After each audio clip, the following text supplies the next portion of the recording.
Greetings, beautiful people. Today I'll be cooking some thoughts and I'll be also cooking. Let's see if I can cook and talk. I mean, I can talk, but if I can have coherent thoughts. So welcome to What's Cooking Doc. We don't have Doc Martens, but it'll be all right. There you go. So I want to talk today while I cook a little about regulating our emotions, also about all or nothing extremes that a lot of people tend to go to. Let's see how this is going to work. I have another camera there that I think it's set up properly. It's all very amateur, but hopefully somebody's going to get something out of it. If not, you just laughed at my silliness. I microwaved some condensed milk, so I'm just gonna grab that first. I didn't want you guys to listen to my very, very loud, cheap microwave sounds. So we have my microwave condensed milk for 3.5 minutes, and it's really beautifully nice and sticky and hot, like our emotions can be. Was dangerous as well, so you have to be mindful putting that in. I'll just move a little bit here so can do later the video as well. So we will mix that, and then I have some beautiful chocolate chips. So this is not a recipe that I found anywhere. Basically, like a lot of things in my life, I just see what I have to deal with and then I'll just try to make it happen. And that's the same in life. Sometimes we get all these ingredients or emotions or situations happening that maybe when they're separated they just don't make any sense. But if we try to figure out how to bring them together, we might create something that's actually manageable or edible in this case. I do want to talk a little bit about all or nothing. I did notice a lot of people are doing this nowadays. So it's basically, it's all the best or it's not good at all. A little bit about the kind of culture, cancel culture as well. Oh, this is already nice and fudgy.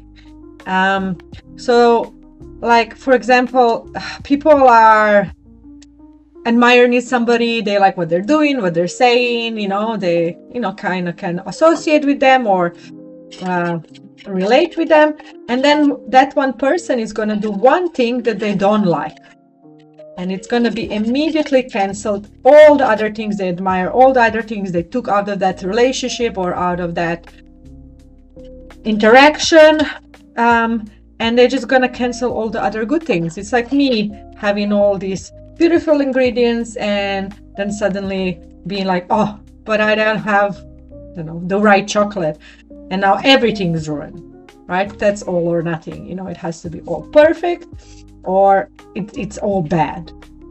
The same with relationships. Just because we had some bad experience doesn't mean we had all bad experiences, and that should negate the good times we had as well. Of course, it depends on the relationship, but that's our brain. It tends to remember bad things more. Like I was talking about it before, it's because the brain basically is gathering information what's bad to protect us. It's just a survival instinct, which we have to work so it doesn't work against us. So we have to be aware of that. I'm going to put some beautiful chocolate in here. So when I'm talking about the cancel culture, I'm just wondering, who are those people are like canceling? Like if you do one bad thing, and that's the thing, we have everything in our life. We all can make mistakes. Like who is the perfect person who goes like, oh no, that's canceled, I don't want to deal with that. Or, why do we consider that we can't give people room for mistakes or to improve, as long as obviously people are aware or are willing to work on it, obviously, and it's like not malicious. So of course I don't at all am talking about anything to do with children. That's a big no. Any kind of children abuse or something, that's obviously straight away should be called out. But it seems like today people are more petty. It's like just about everything. Is it hard to look into ourselves? So we are trying to find mistakes in others so we can feel better. I mean, yeah, that's what everybody says anyway.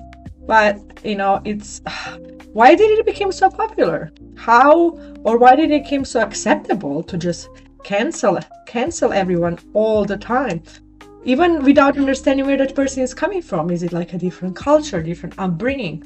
Again, what I'm saying is that I'm not supporting all kind of bad behavior or anything that has to do with hurting others. But if that person realized they did something wrong, or they're ready to admit their the mistakes and work on that, then we should give them some opportunity, right? So after chocolate and condensed milk, I also put some butter inside. Now I have to be a bit proud here, or I am gonna have a little bit of self-promotion. I made butter myself. How good is that? Basically I just had heaps of cream and I just whipped it, beat it good until it became butter. I guess that can be a metaphor for life as well. Like, sometimes you can be nice and creamy and then life bashes you up a little bit and beats you up a little bit. But doesn't mean that you're no good. You just became something sturdier and maybe a bit better and a bit greasier. I don't know if that metaphor works, but butter not talk about other things than that. Okay, so you can probably notice that I'm big in improvising.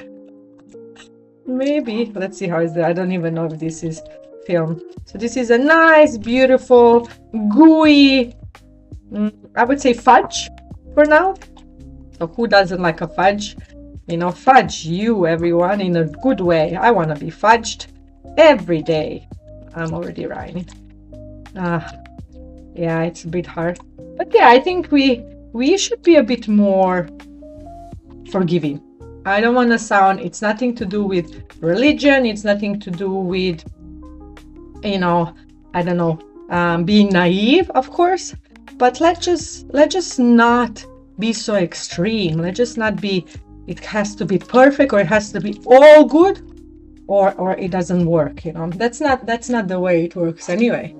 Always add a little bit of salt to anything you make sweet. There you go. That's a good metaphor. We need a bit of salt. We need a bit of saltiness in our life. Again, you don't have to be saints. You don't have to forgive everything. So I guess a little bit of saltiness is good. That makes other things better. But see, let's say salt is negative, everything is positive. You need to put a bit of salt to make other things sweeter. But then you have to accept that there's gonna be something that it's not good as well. Ooh, vanilla essence. I'm going off the, I don't know if you can still see me. Probably not. I'm here. But vanilla essence is yummy as well. Essence of the vanilla. It's sounds very philosophic, doesn't it? Essence.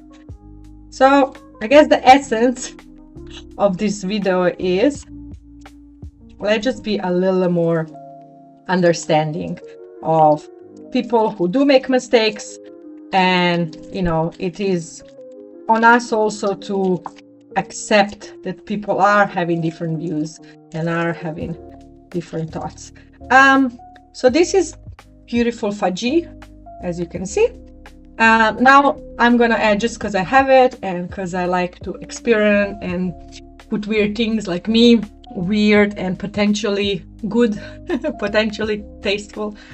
I'm gonna chuck some crushed Tim Tams and some coconut, and then that's gonna stay in the fridge for a day, and then it's gonna be yum delicious and crunchy, hopefully.